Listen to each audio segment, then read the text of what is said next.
Hello বন্ধুরা, আসসালামু আলাইকুম। আশা করি সবাই ভালো আছেন। আজকে আরও একটা ফুলের ড্রয়িং এবং পেন্টিং ভিডিও নিয়ে চলে এসেছি।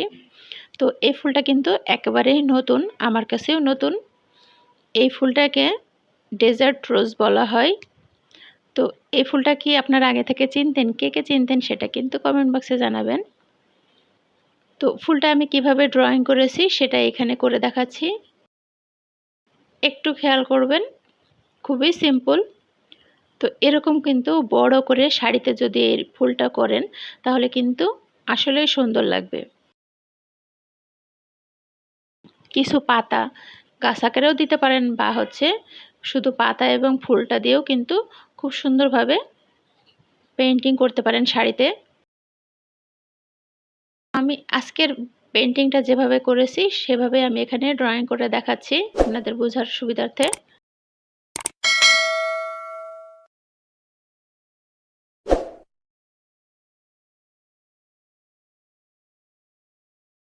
বন্ধুরা, আমার ড্রয়িং ভিডিও এবং পেন্টিং ভিডিওগুলো কেমন লাগে সেটা কিন্তু আমাকে কমেন্ট বক্সে জানাবেন।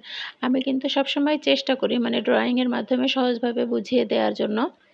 আর চেষ্টা করি নিত্য নতুন ফুলের ভিডিও আপনাদের সামনে উপস্থাপন করার জন্য, এবং সেগুলোতে কিভাবে পেইন্ট করবেন, রঙগুলো কিভাবে করবেন, রঙগুলোও কিন্তু নিজেই তৈরি করে আমি এই প্রত্যেকটা ফুলের ভিডিও তৈরি করি।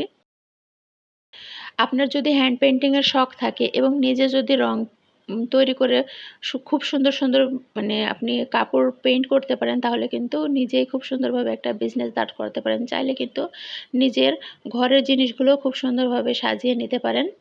তো এই যে এগুলো আমি পাতা দিয়ে নিচ্ছি। এই পাতাগুলো একটু অন্যরকম না, দেখুন। আসলে ফুলটা আমাদের দেশীয় ফুল না, এটা আসলে মরুভূমিতে এই ফুলগুলো হয়। গাছগুলো কিন্তু খুব বেশি বড় না, বনসাই আকারের ছোট ছোট গাছ। বিশেষ করে সৌদি আরব, তারপরে আফ্রিকা, ওই দিকের আর কি মরুভূমি অঞ্চলের দিকে এই ফুলটা বেশি হয়। আর ইনডোর প্ল্যান্ট হিসেবেও অনেকে কিন্তু এটাকে ঘরে রাখে। আমি এখানে গাছটাও একটু এঁকে দিলাম। তো এভাবে আর কি এটা ড্রয়িং ভিডিওটা এরকম আর কি। এই যে উপর দিক দিয়ে আমি আরও কয়েকটা পাপড়ি দিয়ে নিচ্ছি। থাকে না, একটা ফুলের মাঝখান দিয়ে আরেকটা ফুল পাশ দিয়ে থাকে ঘেঁষে, ওইরকমভাবে জাস্ট আমি বোঝানোর জন্য উপর দিক দিয়ে আমি আরও 3টা পাপড়ি এখানে দিয়ে দিচ্ছি।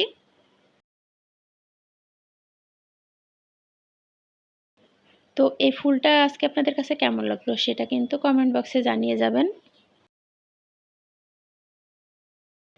ফুলটা আসলেই সিম্পল, দেখুন। ঠিক একইভাবে আমি কাপড়েও এখানে ড্র করে নিয়েছি। এখন আমি এটাকে পেইন্ট করে নিচ্ছি। তো প্রথমে আমি এখানে এনকে বাইন্ডারের মিশ্রণ দিয়ে পাপড়ির মাঝখানে কিছু অংশ ভরাট করে নিচ্ছি। ট্রান্সপারেন্ট ওয়েতে করব, সেজন্য আমি প্রথমে আগে এনকে বাইন্ডারের মিশ্রণ দিয়ে সাদা হালকা যে কালারটা সেটাকে আগে করে নিচ্ছি। ফুলের মধ্যে তেমন বেশি কালার ব্যবহার হবে না, মাত্র এতে সাদা কালার হবে আর মেজেন্টা যে পিঙ্ক, গাঢ় পিঙ্ক কালার, সেটা দিয়ে আজকে ফুলটা রং করে নেব। তবে পাতাতে কিছুটা ভেরিয়েশন নিয়ে এসেছি। তো দেখুন, আমি ফুলের পাপড়িগুলো যে মাঝখান দিয়ে প্রত্যেকটাতে আমি একটু একটু করে সাদা রংটা দিয়ে দিচ্ছি। এখানে ঘোলাটা একটু অ্যাশ কালার দেখাচ্ছে, কিন্তু এটা অ্যাশ কালার না, পুরোপুরি সাদা। এনকে বাইন্ডারের মিশ্রণ যেরকম কালার। তো আমি এনকে বাইন্ডারের পাশে জাস্ট একটু মেজেন্টা যে পিঙ্ক কালারটা সেটা নিয়েছি। তো কোথাও একটু হালকা করে দিচ্ছি আর কোথাও একটু গাঢ় করে দিচ্ছি। পাপড়ির প্রথম দিকে আর কি একদম গাঢ় করে দিচ্ছি, তারপরে আস্তে আস্তে হালকা হালকা করে আমি যে এনকে বাইন্ডারের মিশ্রণ যে দিক দিয়ে লাগিয়ে দিলাম সেই দিক দিয়ে হালকা কালার করে দেব। এভাবে আমি ফুলটা এটার পেন্ট করে নেব।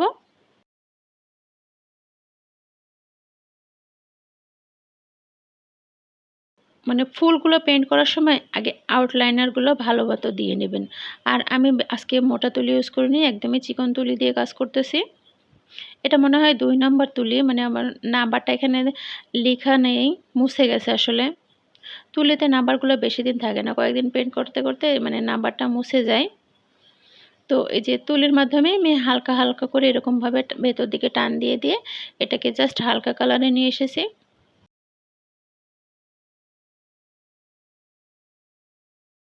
তো এভাবে কিন্তু যেকোনো কালার লেফটে ইউজ না করে যদি এরকম একটু করে কালারের ভেরিয়েশন এভাবে করেন তাহলে কিন্তু অন্যরকম একটা লুক আসে, দেখতে ভালোও লাগে। আর আসলে যে ডেজার্ট যে রোজগুলো এগুলো না এরকমই, ভেতর দিক দিয়ে মানে ফুলের যে মাঝখানের পাপড়িটা এটা একটু হালকা কালার হয় আর বাইরের দিকে একটু গাঢ় কালার হয়। একটু গুগলে সার্চ করে নিলে দেখবেন। তো পাপড়ির সাইড দিয়ে আমি আরও একটু ডার্ক কালার করে নিচ্ছি। আর মাঝখানের অংশটা আমি যে পিঙ্ক কালার তুলি দিয়ে ব্রাশ মানে রং করে নিলাম, সেই তুলির মাঝে একটু হচ্ছে হলুদ রংটা নিয়ে আমি এই যে এরকম কালার করে দিলাম মাঝখানটা। এখন পাতাতে রং করে নিচ্ছি।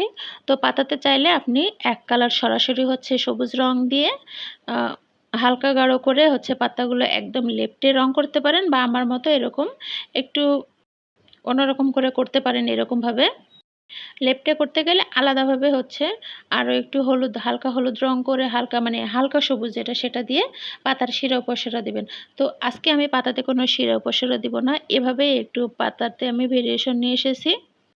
কোথাও আমি সবুজের সঙ্গে হলুদের পরিমাণটা বেশি নিয়েছি আর সবুজের পরিমাণটা একদমই কম নিয়ে এই কালারটা হালকা একদম কচি পাতার কালার যেরকম হয় না, ঠিক সেরকম কালার এখানে আমি করে নিচ্ছি। এখানে আমি একটু চ্যাপ্টা তুলে নিয়েছি, নিয়ে পাতাগুলো এভাবে একটু ব্রাশের সাহায্যে টেনে টেনে আমি পাতাতে রং করে নিচ্ছি। একেবারেই সিম্পল, কিন্তু চাইলে পুরোটা আপনি ভরাট করে হচ্ছে তুলি দিয়ে পাতাতে হচ্ছে শিরা উপশিরা দিয়ে নিতে পারেন, বা আমার মতো এরকমভাবেও করে নিতে পারেন। তো বন্ধুরা, আমার ভিডিওগুলো আপনাদের কাছে কেমন লাগে সেটা কিন্তু কমেন্ট বক্সে জানিয়ে যাবেন। ভিডিওটি ভালো লাগলে ভিডিওর নিচে একটা লাইক দিয়ে দিবেন। আমি সবসময় চেষ্টা করি নিত্য নতুন ফুলের ভিডিও আপনাদের সামনে উপস্থাপন করার জন্য, যেন আমার ভিডিওগুলো দেখে আপনারা একটু হলেও উপকৃত হন। আর আমার ভিডিওগুলো ভালো লাগলে অবশ্যই আপনাদের ফ্রেন্ডস এবং ফ্যামিলি মেম্বারদের সাথে শেয়ার করবেন, যেন তারাও দেখে কিছুটা হলেও উপকৃত হয়। আর প্লিজ চ্যানেলটি সাবস্ক্রাইব করে চ্যানেলের পাশেই থাকবেন। এবারের পাতাগুলো নিয়ে আমি হচ্ছে পাতাতে কিছুটা গাঢ় সবুজ ব্যবহার করতেছি।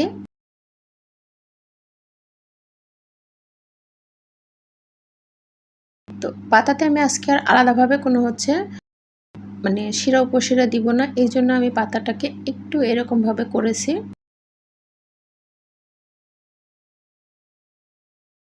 আর এখানে আমি পুরো পাতাটা কিন্তু হচ্ছে চ্যাপ্টা তুলি দিয়ে করেছি। চ্যাপ্টা তুলিটাও একটু ছোট সাইজের ছিল। তো এভাবে কিন্তু খুব সহজেই আপনারা শাড়িতে পেইন্ট করে নিতে পারেন। এরকমভাবে বড় করে যদি ফুল আঁকেন তাহলে কিন্তু খুব ভালো লাগবে দেখতে। এক ২টা ৩টা ফুলে ধরে নেন একটা আঁচল কমপ্লিট করা যায়, এরকমভাবে ফুলটা এঁকে নেবেন, তাহলে দেখবেন খুব ভালো লাগবে। আর ফুলের মাঝখান দিয়ে আমি যে রংটা দিচ্ছি এটা হচ্ছে মেজেন্টা পিঙ্কের সাথে আমি আরও একটু লাল রং মিলিয়ে এটাকে আরও একটু ডার্ক করে নিয়েছি। সেই ডার্ক রংটাই এখন এই যে ফুলের মাঝখান দিয়ে আমি এরকম টান দিয়ে নিলাম। আর এই জায়গাটাতে আমি ব্রাউন কালার দিয়ে কালার করে নিচ্ছি।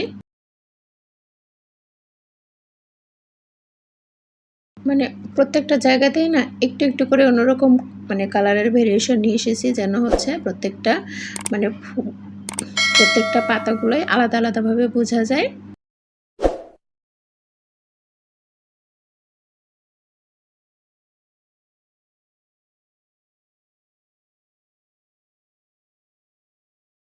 বোর্ডারের দিক দিয়ে আমি একটু টান দিয়ে নিয়েছি ব্রাউন কালার দিয়ে। আর এদিকে দেখুন আমি গাছটাকে প্রথমে ব্রাউন কালার দিয়ে হচ্ছে পেইন্ট করে নিয়েছি, তারপরে পাতার সাইড তারপরে এই যে গাছের সাইড দিয়ে আবার হচ্ছে একটু ডার্ক কালার ইউজ করে আমি হচ্ছে এরকম একটু কাটা কাটা ভাব দিয়েছি। থাকে না গাছগুলো তো এবড়ো থেবড়ো থাকে, তো এরকমভাবে একটু বোঝানোর জন্য এভাবে আমি করে নিয়েছি। তো বন্ধুরা, আমার ভিডিওগুলো আপনাদের কাছে কেমন লাগলো সেটা কিন্তু কমেন্ট বক্সে জানাতে ভুলবেন না। এতক্ষণ কষ্ট করে ভিডিওটি দেখার জন্য সবাইকে ধন্যবাদ।